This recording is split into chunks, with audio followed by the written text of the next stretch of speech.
Sahabat Pijar TV, terima kasih sudah klik video YouTube ini. Kiranya kebenaran firman yang saudara dapatkan menerangi kehidupan saudara. Untuk mudah menyaksikan video-video lainnya dan mendapatkan update dengan cepat, klik subscribe. Jangan lupa, berkat Tuhan jangan disimpan sendiri. Klik tombol share di bawah dan bagikan video ini ke sebanyak-banyaknya orang yang saudara kenal. Salam terang bagi Indonesia.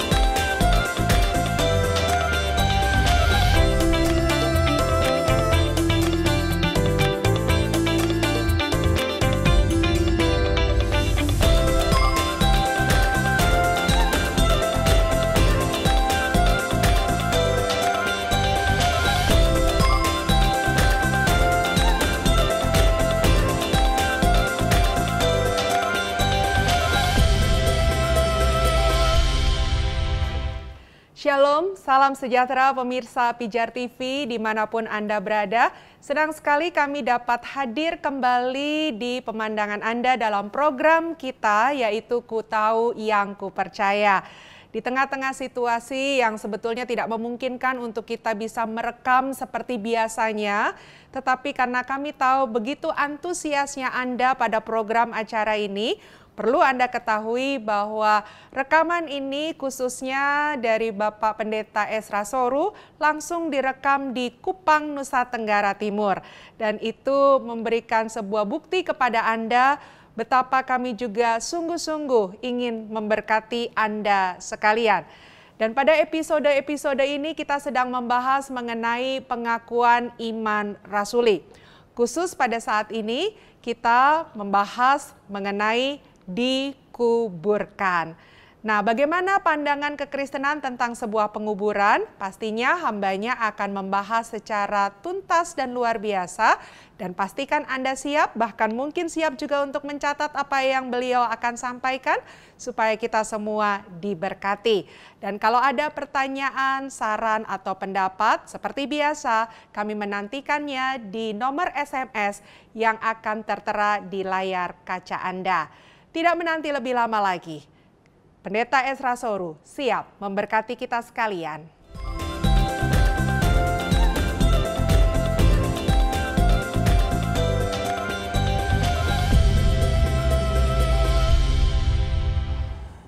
Shalom, salam sejahtera buat seluruh saudara dan terutama saudara-saudara yang dengan setia tetap mengikuti tayangan Pijar TV Ku Tahu Yang Ku Percaya.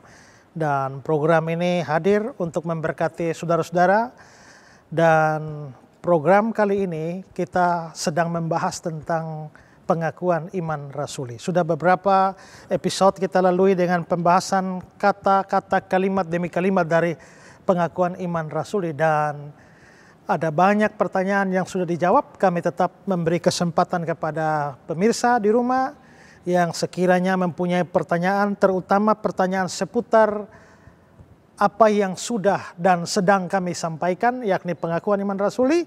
Di layar kaca Anda ada nomor yang bisa saudara kirimkan pertanyaan. Silakan SMS pertanyaan saudara ke sana, dan tim Pijar TV akan dengan setia menjawab setiap pertanyaan saudara. Juga bahwa program kali ini diselenggarakan pada masa COVID-19 di mana orang harus stay at home, dan karenanya kali ini dilangsungkan dari Kota Kupang, NTT, dan karenanya beberapa saudara juga kami hadirkan untuk mengikuti program ini melalui aplikasi Zoom dari beberapa daerah di Indonesia ini. Dan kami tetap berharap bahwa saudara dapat memberikan dukungan bagi pelayanan Pijar TV. Karena dukungan saudaralah yang membuat Pijar TV tetap ada sampai saat ini dan terus mengudara dengan program-program yang memberkati saudara sekalian, termasuk program Ku Tahu Yang Ku Percaya. Di layar kaca Anda ada nomor rekening, Anda boleh memberikan bantuan Anda untuk mendukung pelayanan Pijar TV, dan persembahan dari Anda akan sangat-sangat berguna bagi pekerjaan Tuhan di Indonesia ini, bahkan lebih luas lagi melalui program Ku Tahu Yang Ku Percaya dan juga Pijar TV. Baik saudara-saudara yang terkasih, beberapa episode sebelumnya kita sudah membahas pengakuan iman rasuli, dan kita sudah membahas tentang secara khusus tentang Yesus Kristus Tuhan kita yang dikandung dari Roh Kudus, lahir dari anak darah Maria, yang menderita sengsara di bawah pemerintahan Pontius Pilatus, disalibkan, mati. Kita sudah bahas itu. Dan pada episode ini kita akan membahas lagi kalimat selanjutnya, yakni dikuburkan. Yesus Kristus dikuburkan. Nah, pada waktu kita belajar Kristologi, maka ada yang namanya humiliation of Christ. Artinya adalah perendahan Kristus, di mana Kristus direndahkan. Perendahan itu dimulai saat inkarnasi. Saat dia menjelma menjadi manusia, disitulah perendahan itu terjadi. Lalu ketika dia menderita, sengsara, turun lagi, mati, turun lagi, dikuburkan, itu turun lagi. Jadi bahwa Kristus dikuburkan itu adalah salah satu tahap di dalam perendahannya. Dan memang penguburan itu adalah satu bentuk perendahan. Itu bisa terlihat bahwa kuburan merupakan tempat di mana tubuh itu hancur dan membusuk. Juga seperti kata Kejadian 3:19, manusia dari debu kembali ke debu, dan itu merupakan hukuman dosa. Jadi dikuburkan itu adalah sebuah bentuk atau tahap perendahan. Juga bahwa penguburan ini adalah sebuah perendahan itu nampak dari beberapa ayat. Misalnya dari Perjanjian Lama ada Mazmur 88 ayat 5 sampai ayat yang ke-7. Aku telah dianggap termaksud orang-orang yang turun ke liang kubur. Aku seperti orang yang tidak berkekuatan. Aku harus tinggal di antara orang-orang mati seperti orang-orang yang mati dibunuh, terbaring dalam kubur yang tidak kau ingat lagi, sebab mereka terputus dari kuasamu. Telah kau taruh aku dalam liang kubur yang paling bawah, dalam kegelapan, dalam tempat yang dalam. Nah, kalau melihat kata-kata dalam ayat-ayat ini, terlihat bahwa penguburan itu sebuah perendahan, di mana dikatakan bahwa aku seperti orang yang tidak berkekuatan. Juga di sana dikatakan tidak kau ingat lagi, terputus dari kuasamu. Juga ada kata-kata dalam tempat yang dalam, di liang kubur yang paling bawah, dalam kegelapan. Nah, semua kata-kata itu jelas menunjukkan bahwa memang penguburan itu adalah satu bentuk perendahan. Satu ayat dari Perjanjian Baru, Kisah pasal 2 ayat 31. Karena itu ia telah melihat ke depan dan telah berbicara tentang kebangkitan Mesias ketika ia mengatakan bahwa dia tidak ditinggalkan di dalam dunia orang mati. Sabar, tidak tinggal dalam dunia orang mati ini itu sebenarnya berarti kuburan, ya. Lanjut dulu, nanti saya jelaskan lagi. Dan bahwa dagingnya tidak mengalami kebinasaan. Nah, ini memang nubuat tentang Mesias, tapi dikatakan di sini dia tidak ditinggalkan di dalam dunia orang mati. Memang Mesias atau Kristus akan bangkit, tapi pada waktu dia dikatakan di dalam dunia orang mati, itu maksudnya dia dikuburkan. Nah, memang di sini kita bisa lihat bahwa kata Yunani yang dipakai itu memang bisa mempunyai kemungkinan arti yang banyak. Dan di sini Kisah 2 ayat 31 dari konteksnya kelihatan kata itu harus diterjemahkan sebagai kuburan. Karena konteksnya. Karena itu baik NIV itu menerjemahkan kuburan dengan beberapa terjemahan yang lain. Karena kata Yunani yang dipakai di sana, Hades, itu juga bisa berarti kuburan.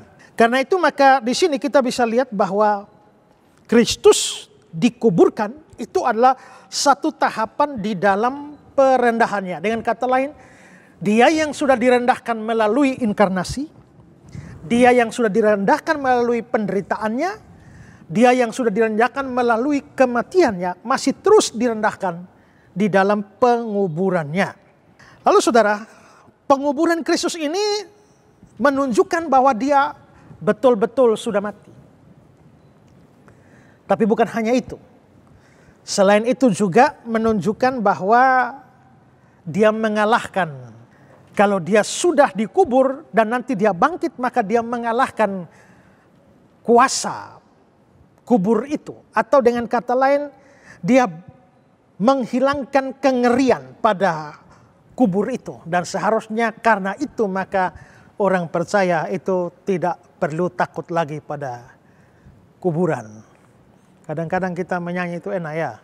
Kita buat iblis gemetar. Nah, pas lewat kuburan kita gemetaran, lari terbirit-birit ya. Nah, bahwa Kristus sudah pergi ke sana dan nanti menang atas maut, menang atas kuasa kubur, dan nanti dia bangkit, kita akan bahas itu jelas menunjukkan bahwa mestinya kita sebagai orang percaya tidak perlu takut lagi atau tidak perlu cemas kalau kita harus berhadapan dengan kuburan, maut, dan kematian. Berikutnya saudara, bahwa Kristus dikubur tidak berarti bahwa orang Kristen harus dikubur. Ini penting. Beberapa waktu yang lalu terjadi pro kontra. Apakah orang mati itu boleh dikremasi? Karena ada pendeta yang mati, lalu memilih untuk tidak dikubur atas permintaan sendiri, maka keluarga dan gereja menyetujui permintaannya sehingga akhirnya dia dikremasi saja. Nah, itu lalu menimbulkan pro kontra bahkan di kalangan para hamba Tuhan, para pendeta. Bahkan ada pendeta sempat mengeluarkan kata-kata, saya heran pendeta sebesar itu yang meninggal itu kenapa bisa memilih kremasi. Tolong kalau bisa dicegah, katakan pada keluarga jangan kremasi. Nah, saya mengikuti pro kontra itu dan salah satu alasan mereka adalah bahwa Kristus itu mati dikubur, bukan dikremasi. Karena itulah maka orang Kristen harus dikubur, tidak boleh dikremasi. Nah, itu pandangan-pandangan demikian.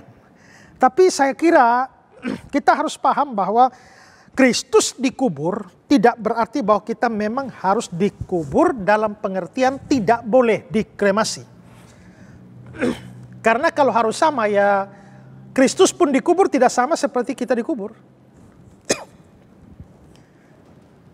Kalau kita dikuburkan pakai mesel ya, bahkan ada rumahnya kuburan. Nah, Kristus tidak begitu. Jadi adalah tidak tepat kalau kita karena fakta Kristus dikubur, kita jadikan itu sebagai dasar bahwa orang Kristen harus dikubur dan tidak boleh dikremasi. Saya melihat pro kontra dan alasan-alasan yang diberikan. Ada orang-orang atau pendeta-pendeta yang tidak setuju dengan kremasi. Mereka memberikan beberapa alasan. Ada yang mengatakan bahwa orang Kristen tidak boleh dikremasi atau dibakar. Karena dibakar dengan api, api itu simbol penghukuman. Jadi kalau sampai mayat orang Kristen dibakar, kok sama dengan dihukum oleh Tuhan. Itu simbol penghukuman. Katanya begitu. Tapi satu hal yang mereka tidak sadari bahwa benar, api itu simbol penghukuman. Tapi penghukuman bukan satu-satunya hal yang disimbolkan oleh api. Dalam Alkitab api juga menyimbolkan banyak hal. Misalnya Roh Kudus. Ya. Dalam Kisah pasal 2 ada peristiwa Pentakosta. Coba lihat Kisah pasal 2, baca saja ayat 3 dan 4. Kisah 2 ayat 3 dan 4. Dan tampaklah kepada mereka lidah-lidah seperti nyala api yang bertebaran dan hinggap pada mereka masing-masing. Maka penuhlah mereka dengan Roh Kudus. Oke, cukup di situ. Ayat 3 mengatakan tampaklah lidah-lidah seperti nyala api dan bertebaran hinggap pada mereka masing-masing. Maka penuhlah mereka dengan Roh Kudus. Berarti di situ api di situ menyimbolkan Roh Kudus. Makanya ada nyanyi, api roh suci bakar hatiku. Kita juga tidak asing dengan istilah-istilah api roh kudus. Ya, kalau begitu api juga bukan hanya simbol hukuman, api juga simbol roh kudus. Selain itu juga api juga simbol dari pemurnian atau penyucian. Dan ini nampak dari Matius pasal 3 ayat 11.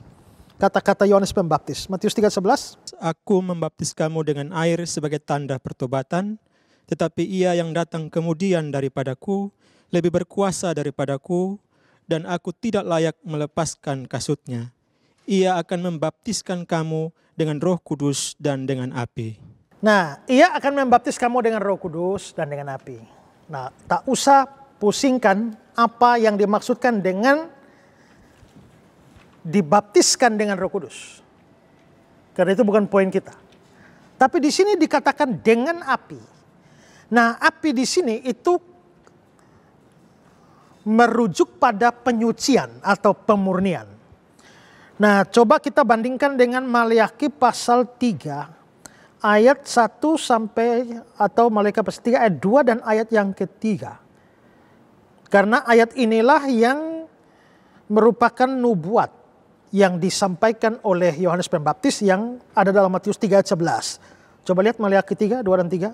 Siapakah yang dapat tahan akan hari kedatangannya, dan siapakah yang dapat tetap berdiri apabila ia menampakkan diri?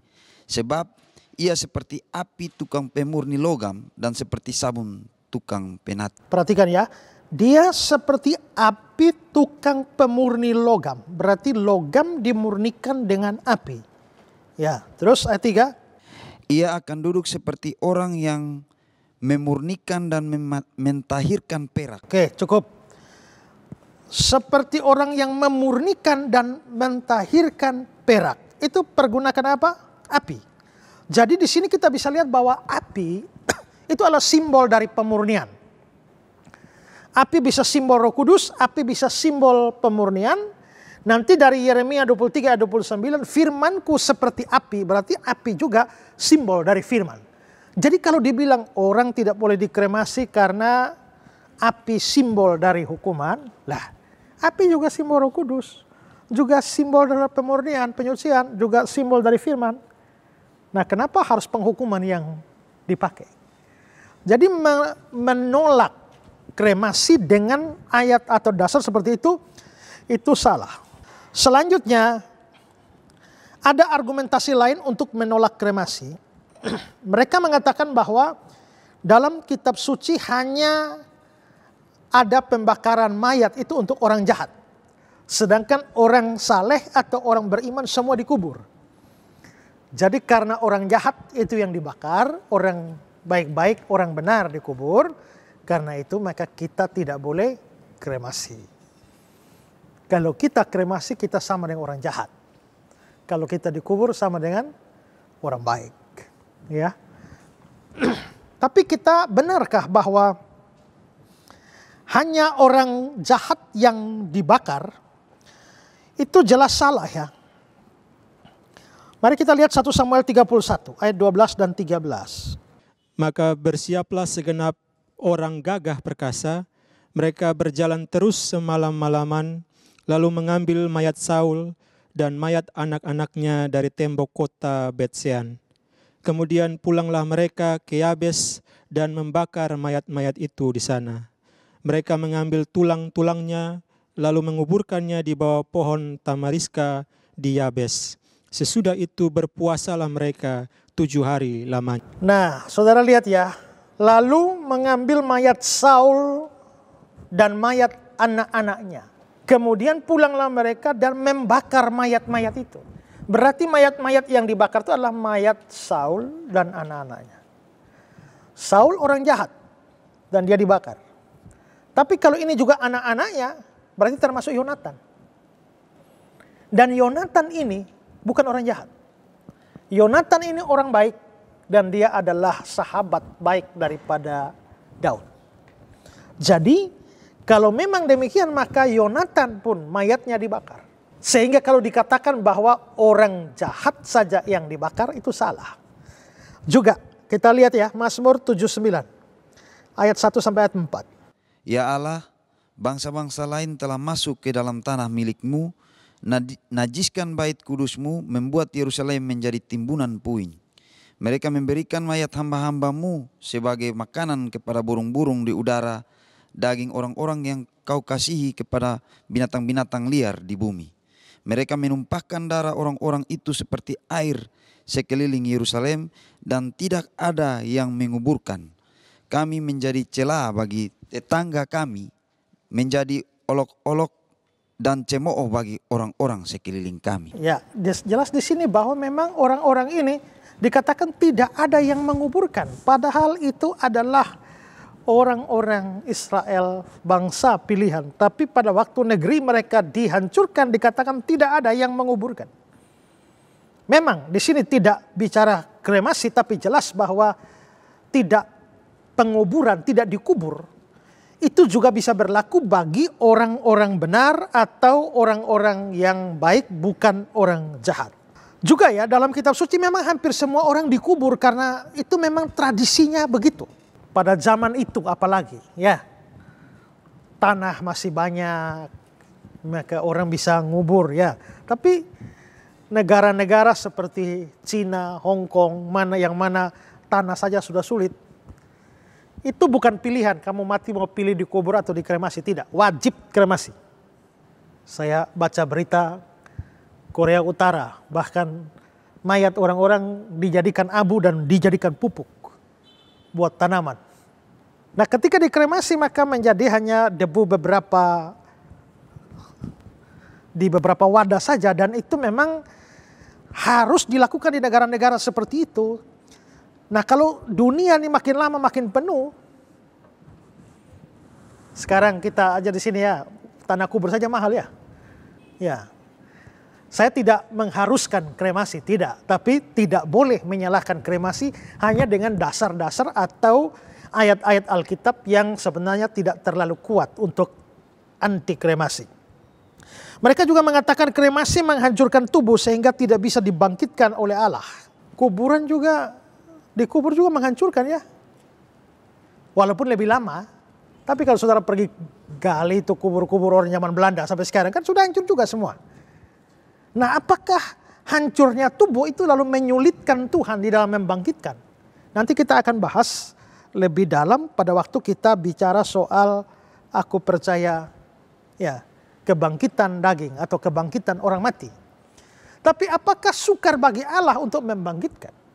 Ya. Kita juga bisa melihat itu masih bagus kalau dikremasi.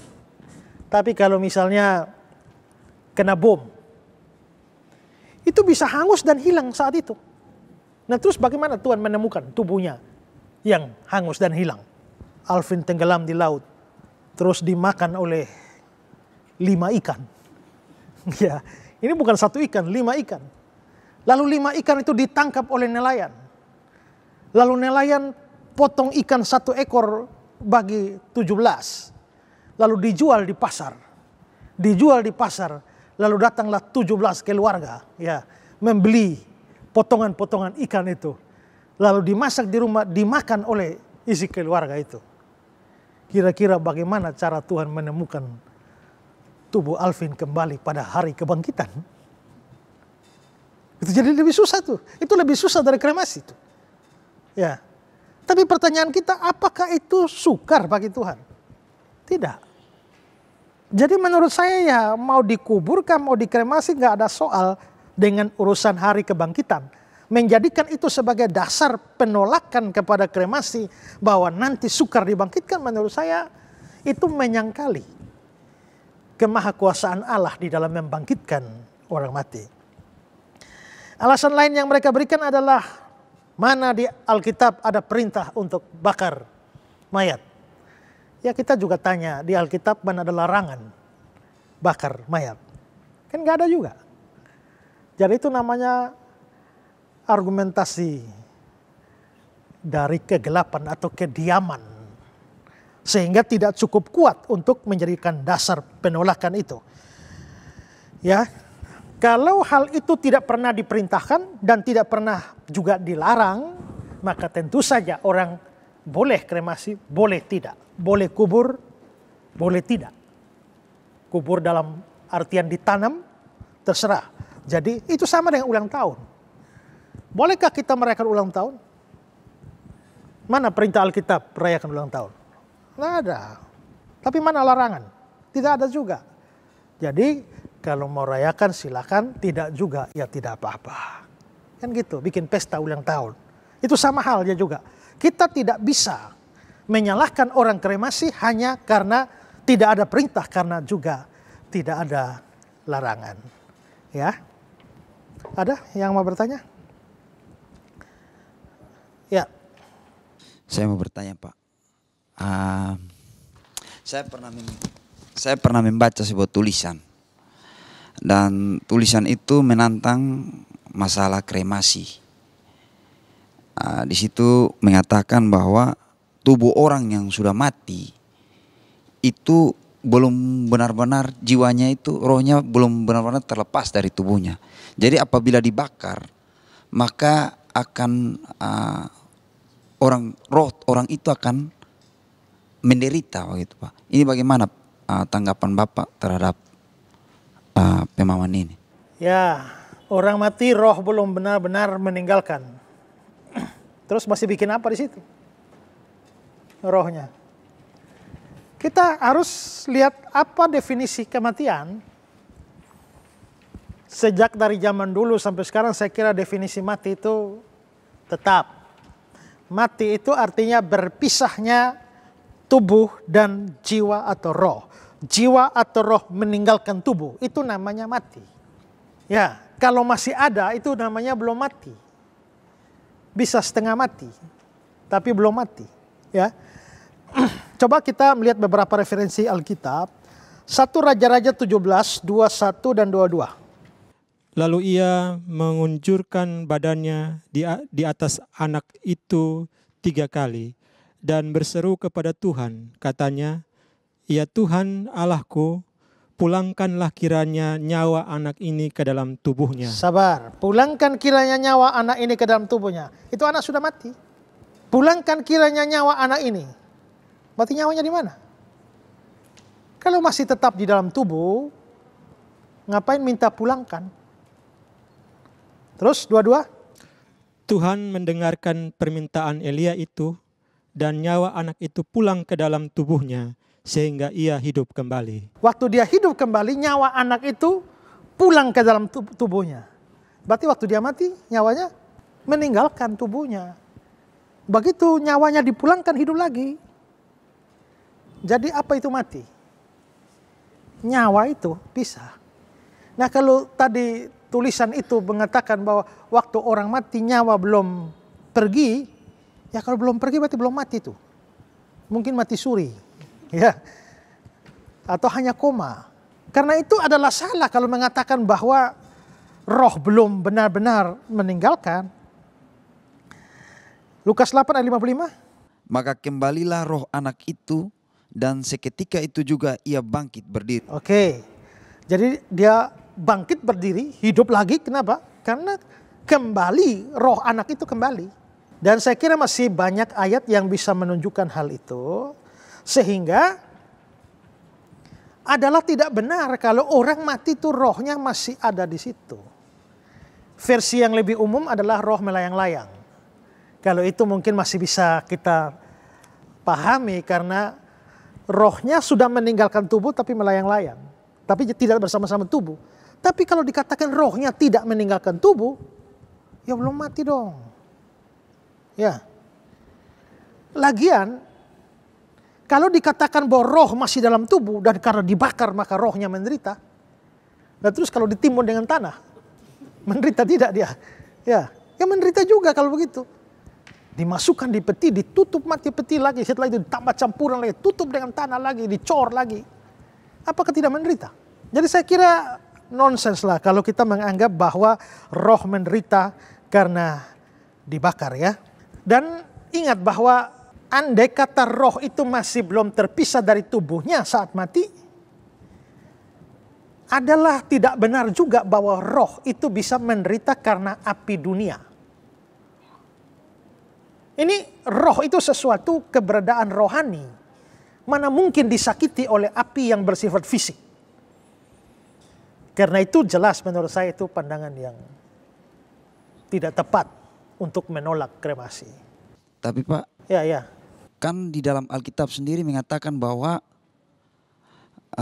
manusia itu berasal dari debu tanah. Bukankah hal yang paling cocok itu adalah penguburan, bukan kremasi, Pak? Kalau orang kena bom, kembali jadi tanah tidak? Ya. Jangankan kembali tanah, hilang. Bom Hiroshima, Nagasaki saja, itu zaman dulu. Ya, itu dibom di sini, Hiroshima, Nagasaki di sini 45 km orang hangus. Itu 45 kira-kira, sudah bayangkan saja, itu camplong sana 45 km orang meleleh daging di sana, 45 km. Nah kalau yang dekat, lagi pula segala senjata nuklir sekarang tuh itu kemampuannya bom Hiroshima, Nagasaki itu tidak ada apa-apanya. Perang nuklir kalau itu terjadi, begitu hantam kita tiba-tiba hilang. Jadi terus bagaimana? Apakah itu menyalahi hukum dari debu kembali ke debu? Lalu tadi yang saya ilustrasikan, kalau ini dimakan-makan oleh orang semua lalu tidak jelas lagi dagingnya di mana. Apakah itu debu kembali debu atau bagaimana? Ya, juga ayat-ayat yang tadi kita sudah lihat ya, di dalam Mazmur itu dikatakan bahwa tidak ada yang menguburkan. Coba lihat satu ayat lagi, Amos pasal 6 ayat 10. Dan jika pamannya, pembakar mayat itu, yang datang mengangkat dan mengeluarkan mayat itu dari rumah itu, bertanya kepada orang yang ada di bagian belakang rumah, adakah lagi orang bersama-sama engkau? Dan dijawab, tidak ada. Ia akan berkata, diam, sebab tidaklah patut menyebut-nyebut nama Tuhan. Ya, tekanannya ada di kalimat pertama, dan jika pamannya pembakar mayat itu. Para penafsir mengatakan bahwa memang tradisi pada waktu itu adalah kubur, bukan bakar. Tetapi pada saat itu mayat terlalu banyak. Sehingga lalu muncul kata-kata pembakar mayat ini. Jadi terlihat bahwa sekalipun pada umumnya orang dikubur, tetapi Alkitab juga tidak terlalu asing dengan pembakaran mayat. Ya. Jadi menurut saya tidak cukup kuat kita menolak kremasi. Saya tidak menganjurkan kremasi.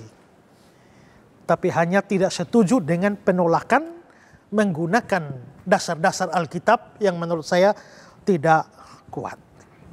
Ya, ini implikasi ya dari Yesus dikuburkan. Karena penting, karena seringkali orang berpikir bahwa ya Yesus dikubur ya kita harus dikubur. Dan itu dijadikan dasar juga oleh orang-orang anti kremasi. Pemirsa yang di rumah, kalau Anda punya pertanyaan, jangan ragu-ragu. Anda silakan kirimkan pertanyaan, ada nomor di layar kaca Anda, silakan SMS pertanyaan dan tim Pijar TV akan dengan setia menjawab setiap pertanyaan Anda. Dan juga kalau Pijar TV yang sampai hari ini masih mengudara dan jadi berkat bagi saudara, itu tidak terlepas dari dukungan dana dari Bapak Ibu sekalian. Dan karena itu saya beri kesempatan juga kepada saudara. Kalau saudara terbeban untuk mendukung pelayanan Pijar TV supaya terus memberkati banyak orang di banyak tempat, saudara boleh mengirimkan bantuannya. Di layar kaca Anda ada nomor rekening, silakan Anda kirimkan bantuan Anda agar dapat dipergunakan untuk pekerjaan Tuhan melalui Pijar TV. Baik, kita sudah sampai pada penguburan tadi ya. Lalu kalimat selanjutnya itu adalah turun ke dalam kerajaan maut. Ada juga versi pengakuan iman rasuli yang lain adalah turun ke neraka. Jadi Yesus Kristus yang menderita sengsara di bawah pemerintahan Pontius Pilatus, habis itu disalibkan, mati, dikuburkan, turun ke dalam kerajaan maut. Nah, kata Ibrani yang digunakan untuk kerajaan maut atau neraka di situ adalah Sheol. Dalam bahasa Yunaninya adalah Hades. Nah, memang kata Sheol atau Hades ini tidak selalu mempunyai arti yang sama. Kalau kita memeriksa di dalam penggunaan Hades atau Sheol ini, kita bisa menemukan beberapa arti. Kadang-kadang Sheol atau Hades itu tidak menunjuk pada satu tempat tertentu, tapi dipakai dalam arti yang abstrak. Dan itu menunjuk pada keadaan kematian. The state of death atau keadaan terpisahnya tubuh dengan jiwa atau roh. Maka seringkali di Alkitab Indonesia diterjemahkan dunia orang mati. Itu pengertiannya Sheol, Hades itu bisa berarti ya keadaan kematian saja. Misalnya yang muncul dalam Hosea pasal 13 ayat 14. Coba baca. Akan kubebaskankah mereka dari kuasa dunia orang mati? Akan kutebuskah mereka daripada maut? Ya cukup di situ. Ada kata dunia orang mati. Nanti kalau perhatikan konteksnya itu hanya mau bicara keadaan kematian. Keadaan di mana orang terpisah. Tubuh dan jiwa atau rohnya. Jadi ini bukan tempat.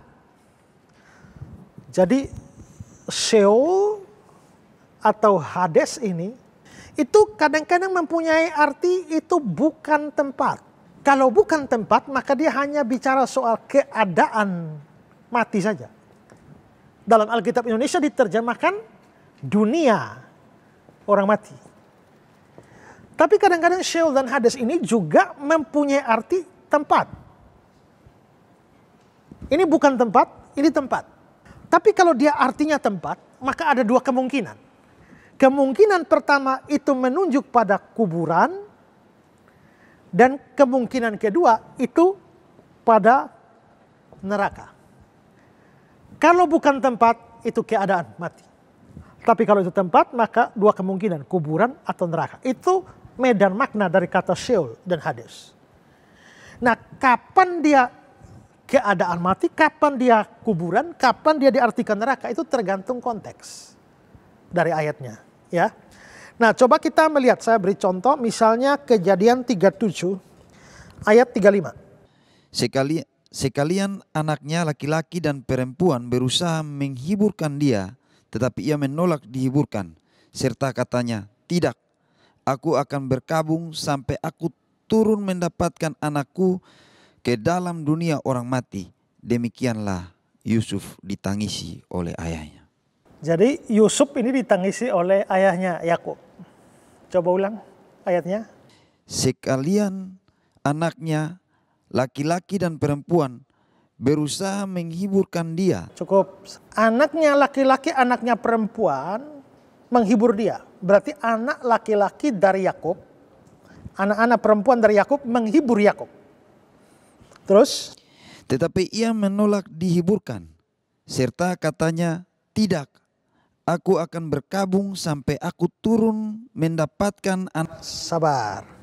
Aku turun mendapatkan anakku. Kalau dia turun mendapatkan anak, ini berarti tempat. Maka kita tidak bisa pilih arti ini. Harus pilih ini. Karena dia turun mendapatkan anaknya. Berarti ini tempat. Tapi ini tempat apa? Coba. Ke dalam dunia orang mati. Dunia orang mati, di situ Hades.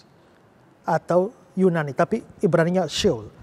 Nah, kalau itu tempat kita punya dua pilihan, kuburan atau neraka. Seandainya kita pilih neraka, di sini Yakub mengatakan sampai aku Yakub turun mendapatkan anakku Yusuf di neraka. Kalau kita pilih ini berarti Yakub dan Yusuf masuk neraka. Ya kan? Oh berarti tidak boleh pilih ini. Berarti pilih ini, kuburan. Jadi maksudnya adalah bahwa Yakub turun ke kuburan, dalam tanda petik ketemu dengan Yusuf yang dianggapnya sudah mati juga. Jadi sama-sama turun ke kubur. Maka di sini Hades atau Sheol itu dalam Kejadian 37 pakai bahasa Ibrani Sheol, maka Sheol di situ harus diartikan kuburan. Tapi di sini Alkitab Indonesia menerjemahkannya dunia orang mati. Itu yang menjadi kesulitan juga dalam penerjemahan Alkitab. Tapi konteksnya harus diartikan kuburan. Lalu contoh lain, Mazmur 9 ayat 18. Orang-orang fasik akan kembali ke dunia orang mati. Ya, segala bangsa yang melupakan Allah. Orang-orang fasik akan kembali ke dunia orang mati. Nah ayat ini menunjukkan satu ancaman bagi orang fasik, orang tak beriman, orang jahat. Kalau dunia orang mati dalam ayat ini diartikan kuburan, tempat netral kemana kita semua orang baik atau orang jahat juga mati, maka ayat ini kehilangan ancaman. Ini padahal ini ancaman. Jadi di sini dunia orang mati itu harus diartikan sebagai neraka.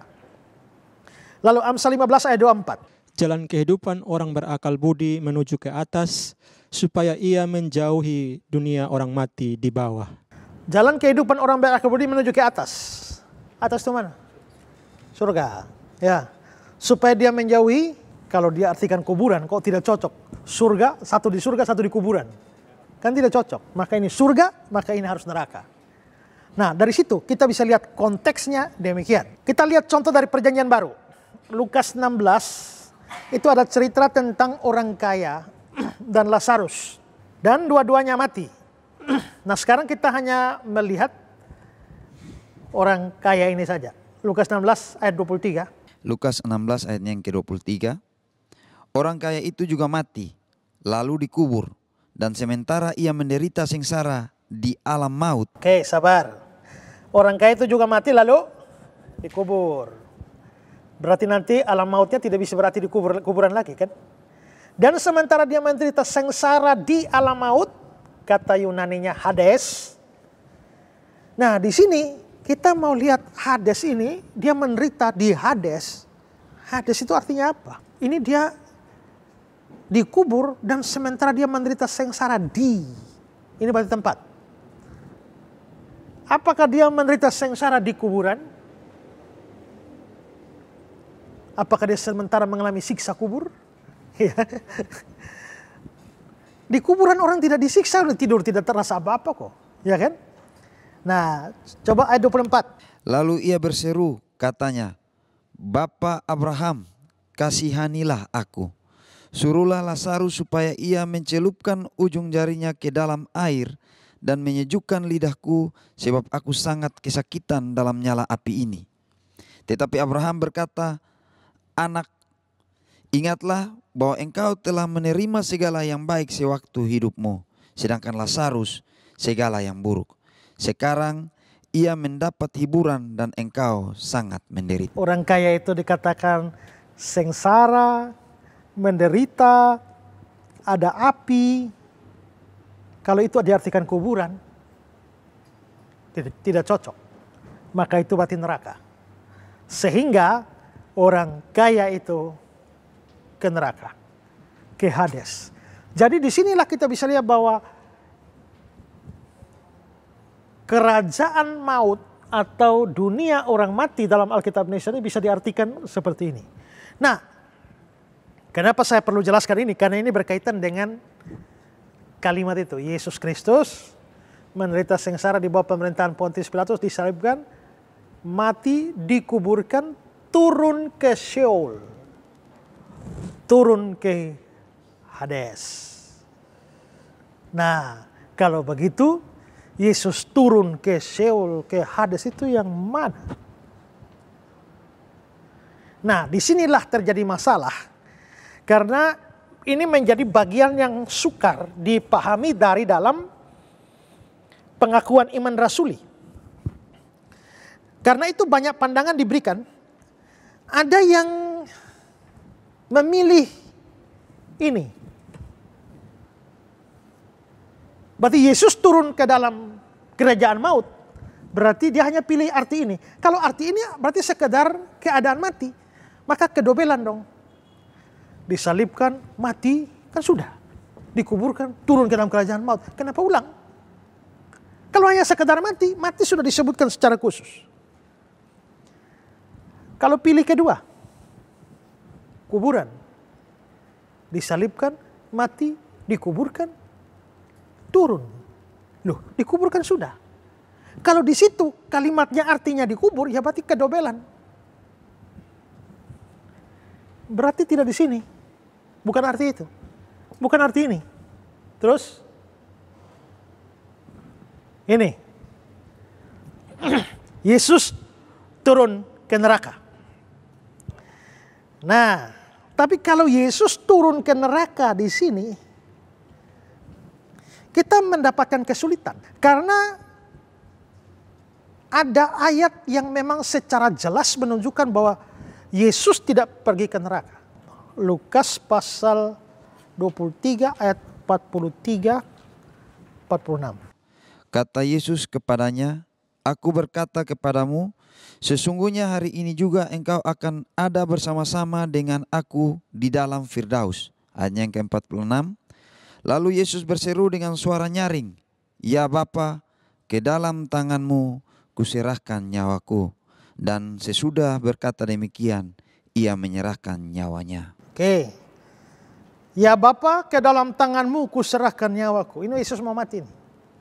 Kan Yesus disalib ya. Dia disalibkan. Di atas salib dia bilang, "Ya Bapa, ke dalam tanganmu kuserahkan rohku." Bapa ada di mana? Di surga. Maka dia memberikan rohnya, menyerahkan rohnya. Disinilah rohnya atau jiwanya atau nyawanya. Lalu dia tubuhnya dimasukkan ke dalam kuburan Yusuf Arimatea. Kalau tubuhnya ada di kuburan, jiwa atau roh atau nyawanya ada di Bapa di surga. Terus yang ke neraka siapa? Mana?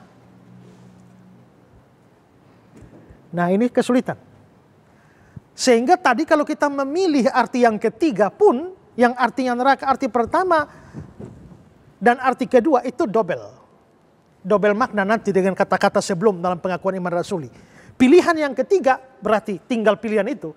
Tapi kalau kita memilih pilihan itu ada masalah lagi. Karena ada ayat yang mengatakan Yesus itu pergi ke Bapa di surga. Tubuhnya di kuburan, jadi tidak ada yang pergi ke neraka. Lagian ngapain Yesus pergi ke neraka? Ya, di atas kayu salib kan urusan sudah selesai. Begitu dibilang sudah selesai, semua urusan sudah selesai. Ngapain ke neraka? Jadi jelas bahwa itu sebuah kesulitan untuk memahami seperti itu. Ada juga yang berpandangan begini, Yesus memang pergi ke neraka, tapi dia pergi untuk menyampaikan kabar atau proklamasi keselamatan saja, proklamasi kemenangan. Untuk orang-orang kudus zaman perjanjian lama. Bahwa kita telah menang. Tapi lagi-lagi persoalannya dasarnya apa? Ya, bagaimana menjawab persoalan ini? Ada juga yang mengatakan bahwa dia pergi ke tempat penantian. Karena ada orang-orang yang menanti-nanti di sana. Bahkan ada juga yang pernah mengatakan bahwa Yesus lanjutkan dia menanggung penderitaan neraka di sini. Tapi masalahnya di atas kayu salib sudah selesai, ngapain lagi lanjut menderita di sini? Jadi ini semua saya bisa memberikan banyak pandangan dari macam-macam gereja di sini. Tapi saya kira tidak perlu semua itu. Cukup saya menunjukkan bahwa memang kesulitan kalau kita mengatakan Yesus pergi ke neraka. Nah terus kalau begitu apa artinya Yesus itu turun ke dalam kerajaan maut? Yang memang bisa atau pengertian neraka.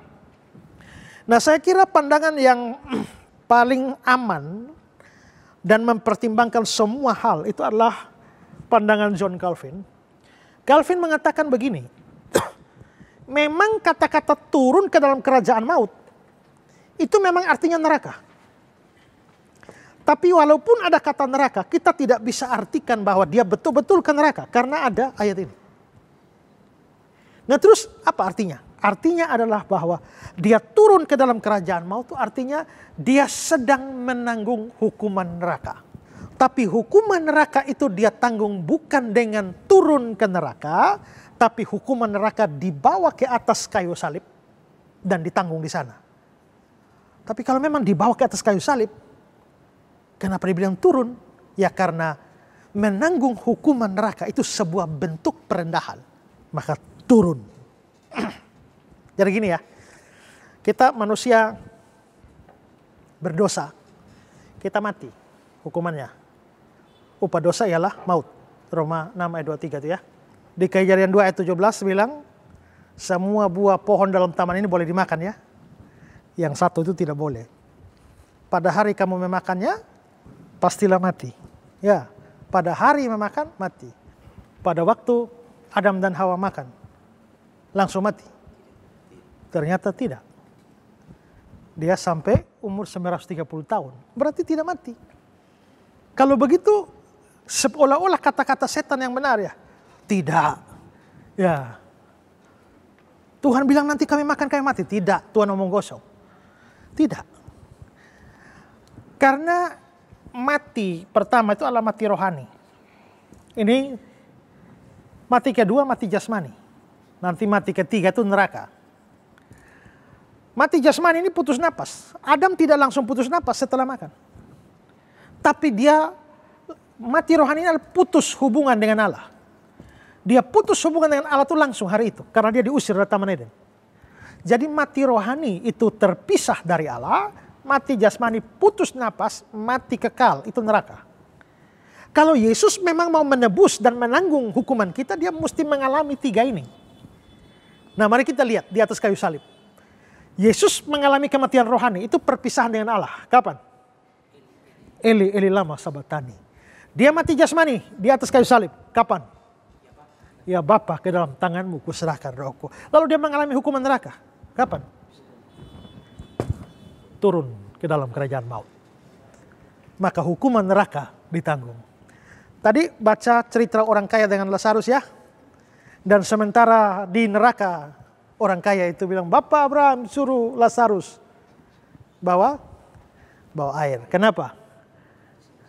Menderita kehausan setengah mati ya di situ ya. Haus. Ada semacam kehausan tertentu di neraka, kata Spurgeon. Dan di atas kayu salib itu Yesus bilang, aku haus. Berarti hukuman neraka sedang dia tanggung di atas kayu salib. Itulah turun ke dalam kerajaan maut. Jadi dia bukan hanya mengalami kematian rohani, turun. Tapi juga kematian jasmani, turun. Mengalami hukuman neraka, turun. Karena ini makin meningkat, maka dikatakan bahwa dia turun ke dalam kerajaan maut. Jadi itu makna kalimat itu. Jadi jelas bahwa Yesus tidak benar-benar pergi ke neraka secara harfiah. Tapi hukuman neraka yang dia tanggung di atas kayu salib. Ini memang agak sukar, tapi saya berharap penjelasan ini boleh mencerahkan saudara-saudara. Dan saya berharap saudara bisa mendengar ini lebih dari sekali.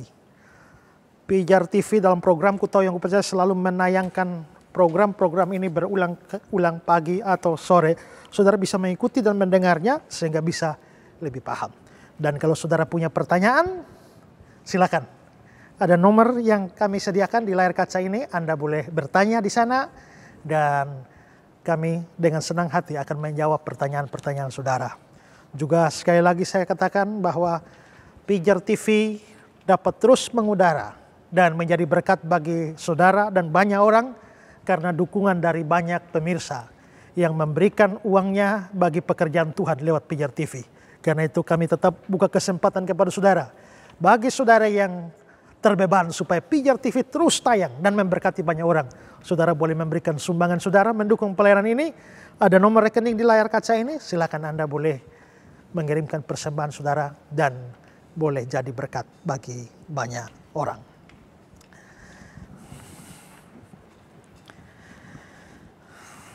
Apakah ada pertanyaan sampai di sini? Ya, saya mau bertanya Pak. Ya, tadi Pak sempat mengatakan bahwa Firdaus itu bukan tempat penantian, ya, melainkan surga. Apa dasarnya pemahaman seperti ini, Pak? Bisa tolong dijelaskan, Pak? Oh ya, yang tadi ya, Yesus bilang bahwa dia dengan penjahat itu, hari ini engkau bersama dengan aku di Firdaus, dan ayat selanjutnya kan Yesus menyerahkan nyawanya kepada Bapa di surga, dan karenanya Firdaus itu memang surga artinya. Apa pertanyaan Bapak apa? Ya, tadi kan Firdaus itu bukan tempat penantian, Pak kan mengatakan melainkan itu surga, kan begitu.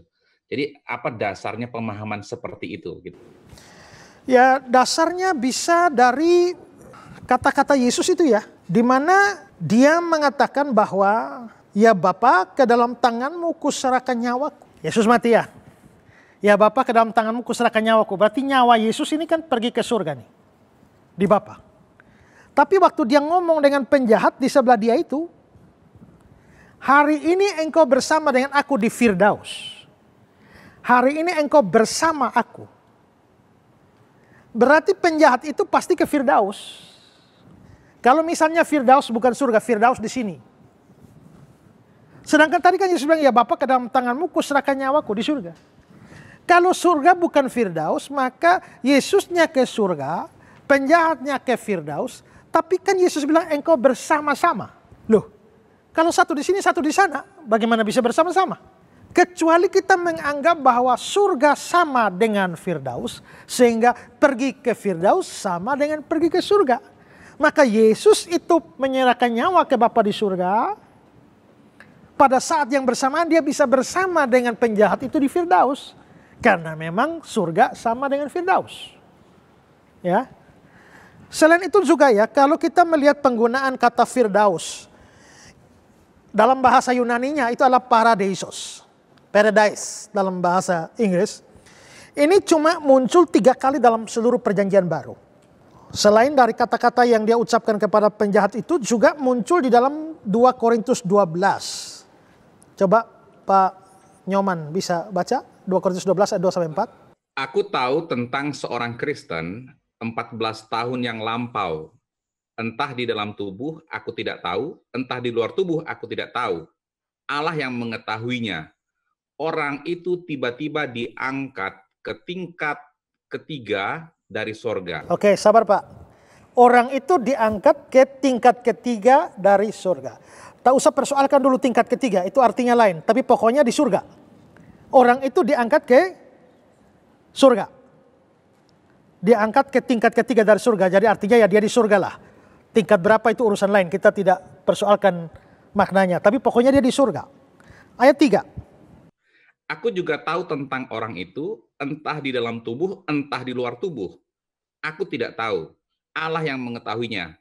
Ia tiba-tiba diangkat ke Firdaus dan ia mendengar kata-kata yang tak terkatakan yang tidak boleh diucapkan manusia.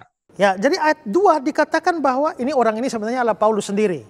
Tapi dia membicarakan seolah-olah orang lain. Jadi ayat 2 Paulus bilang dia diangkat ke surga. Tapi ayat 4 dia diangkat ke Firdaus. Tidak bisa tidak.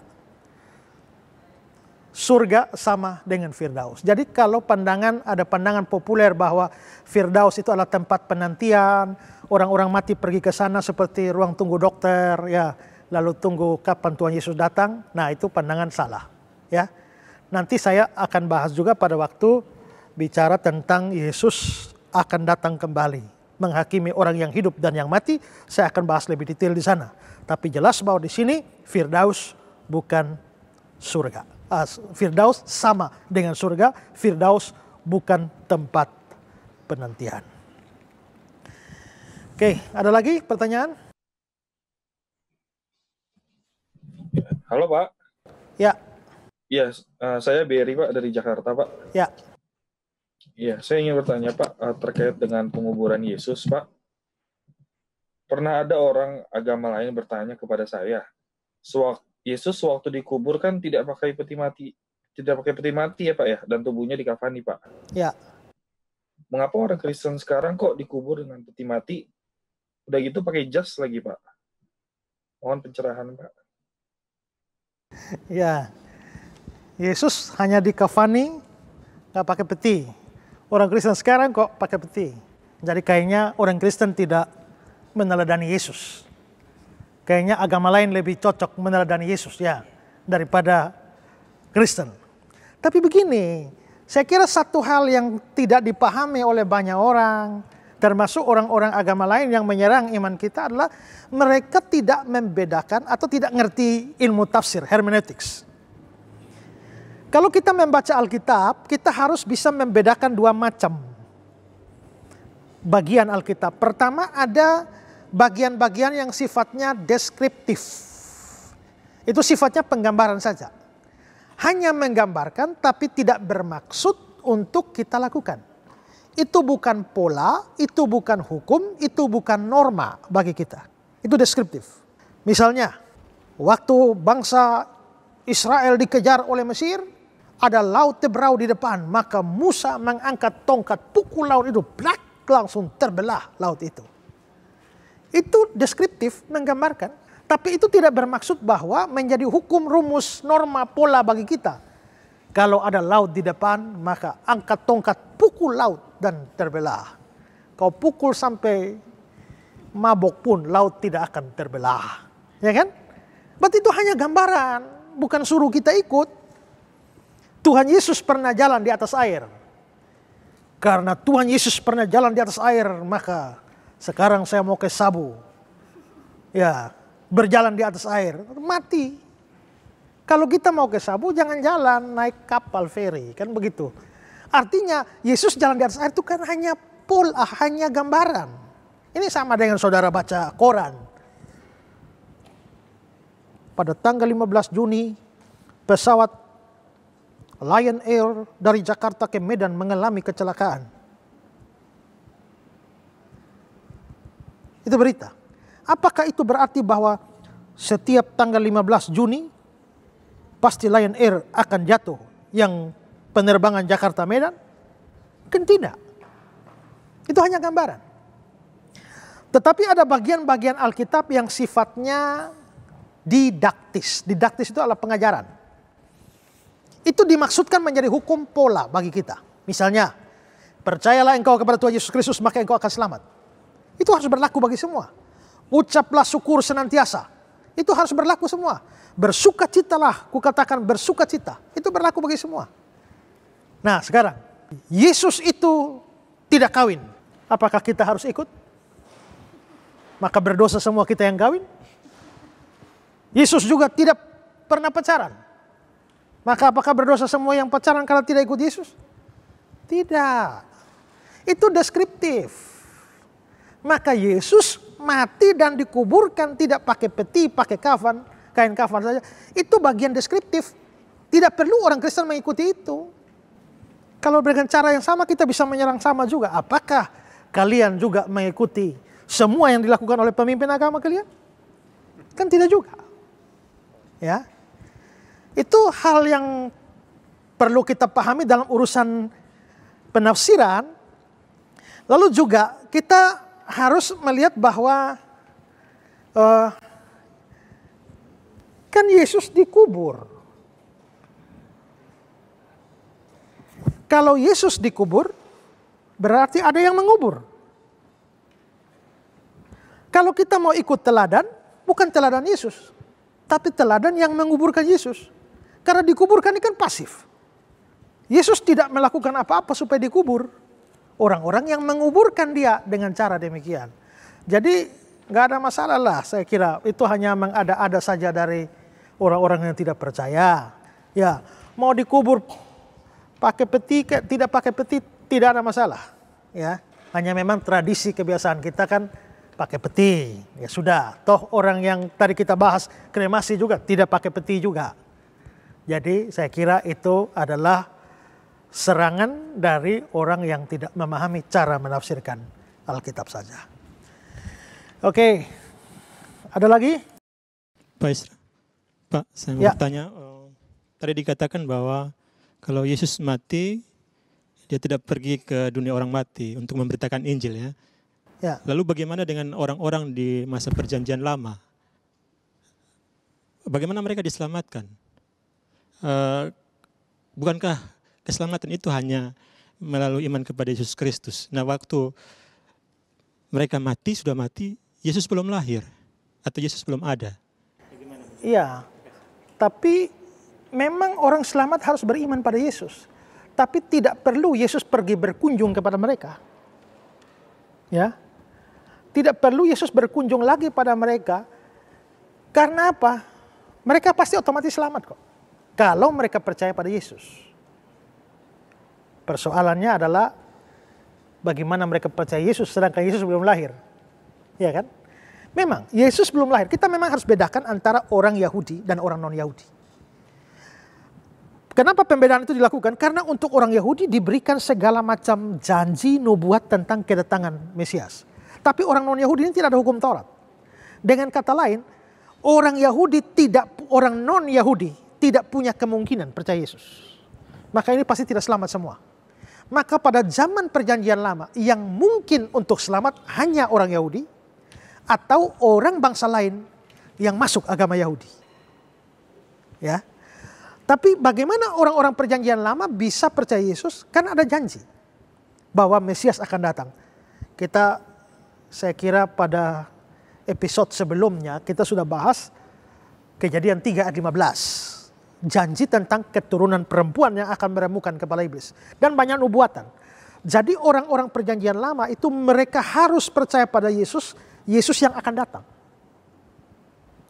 Sekarang Pak ada di sini, percaya Yesus? Percaya. Percaya Yesus mati? Amin. Kapan Yesus mati? Ribuan tahun yang lalu. Ribuan tahun yang lalu. Berarti Pak beriman kepada Yesus yang ribuan tahun lalu. Berarti imannya Pak ke belakang. Tapi Abraham, dia hidup 2000 tahun sebelum Yesus. Dia juga beriman pada Yesus. Tapi beriman pada Yesus yang akan datang. Maka iman dia ke depan. Bapak iman ke belakang, dia iman ke depan. Dan tokoh-tokoh perjanjian lama jelas percaya pada Kristus. Coba kita lihat contoh ya. Yohanes pasal 8. Ayat yang ke-56. Ini soal Abraham. Ingat Abraham hidup 2000 tahun sebelum Yesus. Yohanes 8 ayat 56, coba baca. Abraham bapamu bersuka cita bahwa ia akan melihat hariku dan ia telah melihatnya dan ia bersuka cita. Abraham bapamu bersuka cita. Dia telah melihat. Berarti Abraham telah lihat Yesus. Itulah sebabnya orang Yahudi bilang, hei, umurmu belum sampai 50 tahun dan engkau lihat Abraham? Lalu dia bilang, hey, sebelum Abraham jadi aku ada. Nah berarti Abraham sudah lihat Yesus. Kapan dia lihat Yesus? Yesus 2000 tahun ke depan baru lahir. Dia pasti lihat Yesus dalam iman dia. Oke, itu Abraham. Musa. Musa ini hidup 1500 tahun sebelum Yesus.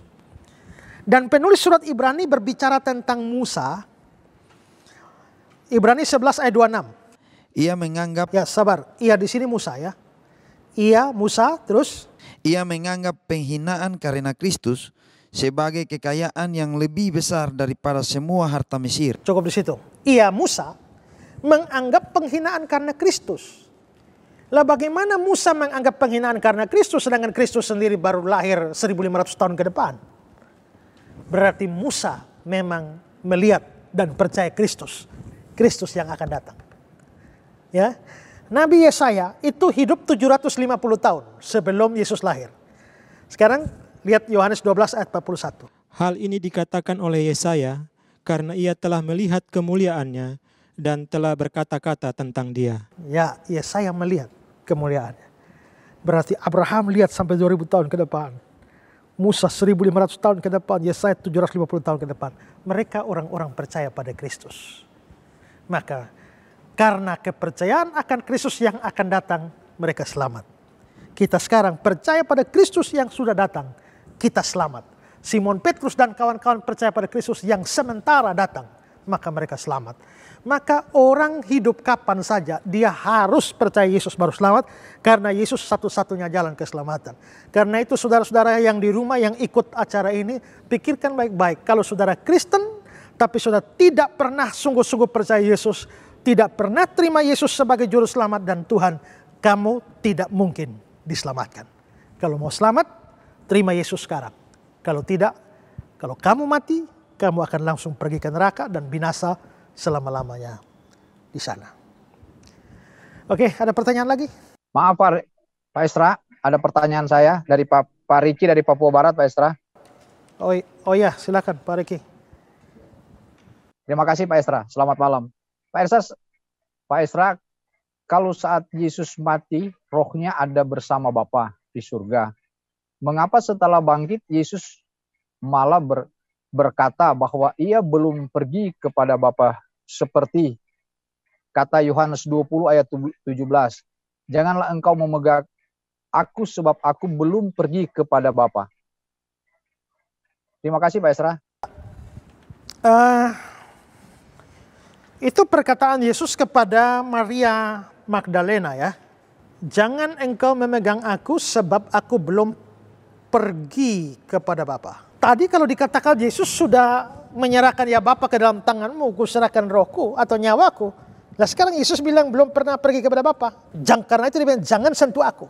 Menurut saya di sini agak tidak masuk akal kalau Yesus memang melarang Maria Magdalena menyentuh dia. Kenapa tidak masuk akal? Karena di bagian yang lain dia membiarkan dirinya disentuh kok. Ini dia malah berkata pada Maria Magdalena, jangan engkau memegang aku. Aku belum pergi kepada Bapa. Padahal di bagian lain dia biarkan dirinya dipegang. Coba Matius 28 ayat 9. Tiba-tiba Yesus berjumpa dengan mereka dan berkata, salam bagimu. Mereka mendekatinya dan memeluk kakinya serta menyembah. Mereka peluk kakinya. Berarti nggak ada masalah ya kalau menyentuh dia. Bahkan kepada Thomas, dia bilang ya taruhlah jarimu di sini, lihatlah, ulurkanlah tanganmu, cucukkanlah dalam lambungku. Dia yang suruh. Nah kalau begitu di sini memang dia tidak sedang melarang Maria Magdalena menyentuhnya. Itu dikatakan memegang ya. Kalau kita melihat dalam terjemahan New American Standard Bible, dia bilang stop clinging to me, ya, berhentilah berpegang teguh kepadaku, atau do not hold on to me, menurut NIV, jangan berpegang erat-erat padaku. Jadi maksudnya di sini adalah kelihatannya apa itu berpegang erat-erat, nanti saya jelaskan. Tapi sekarang kita perhatikan kata-kata, aku belum pergi kepada Bapa. Nah, di sini kata-kata aku belum pergi kepada Bapa tidak menunjuk saat antara kematian dan kebangkitan. Karena kematian dan kebangkitan itu memang dia pergi. Tapi ini menunjuk pada hari kenaikan. Jadi maksudnya dia belum kembali ke surga. Benar-benar secara utuh tubuh jiwa rohnya sebagai suatu pribadi pergi. Itu belum. Yang pergi ke surga itu hanya rohnya pada saat antara kematian dan kebangkitan. Ya, makanya dia bilang sekarang aku akan pergi kepada Bapakku dan pergi kepada Bapamu. Jelas itu menunjuk kepada kenaikan. Jadi terhadap Maria Magdalena dia bilang jangan sentuh aku. Tadi berpegang erat-erat, itu bukan sentuh biasa. Tapi kelihatannya Yesus tahu apa yang menjadi problem Maria Magdalena. Kelihatannya karena saking rindu sama Yesus yang telah bangkit, dia mau menahan Yesus. Terus di sini Yesus bilang jangan tahan saya. Karena saya belum pergi atau belum naik ke surga. Nah karena itulah maka muncul kalimat seperti itu. Jadi Maria Magdalena tidak sedang berbicara menyentuh secara harfiah. Tapi ini sebuah upaya menahan Yesus supaya jangan kembali ke surga. Nah tapi Yesus bilang aku belum kembali, belum pergi, itu dalam pengertian kembali ke surga. Sedangkan yang Lukas 23 itu hanya roh atau nyawanya saja yang ada di Bapa di surga. Jadi dua bagian ini tidak bertentangan. Oke, saya kira demikian episode kali ini. Dan sekali lagi untuk saudara yang mau bertanya, ada nomor di layar kaca Anda. Silakan Anda kirimkan pertanyaan-pertanyaan Anda pada nomor tersebut dan kami akan berusaha menjawab setiap pertanyaan saudara. Dan sekali lagi kami beri kesempatan juga kepada saudara yang mau ambil bagian dalam pelayanan Pijar TV. Bersama-sama dengan Pijar TV menjadi berkat, menjadi terang bagi Indonesia. Saudara boleh mendukung pelayanan Pijar TV melalui sumbangan dana yang dipakai untuk pelayanan. Ada nomor rekening di layar kaca Anda. Silakan kirimkan persembahan Anda dan akan dipakai untuk kemuliaan bagi nama Tuhan. Episode kita kali ini sampai di sini. Dan salam terang bagi Indonesia.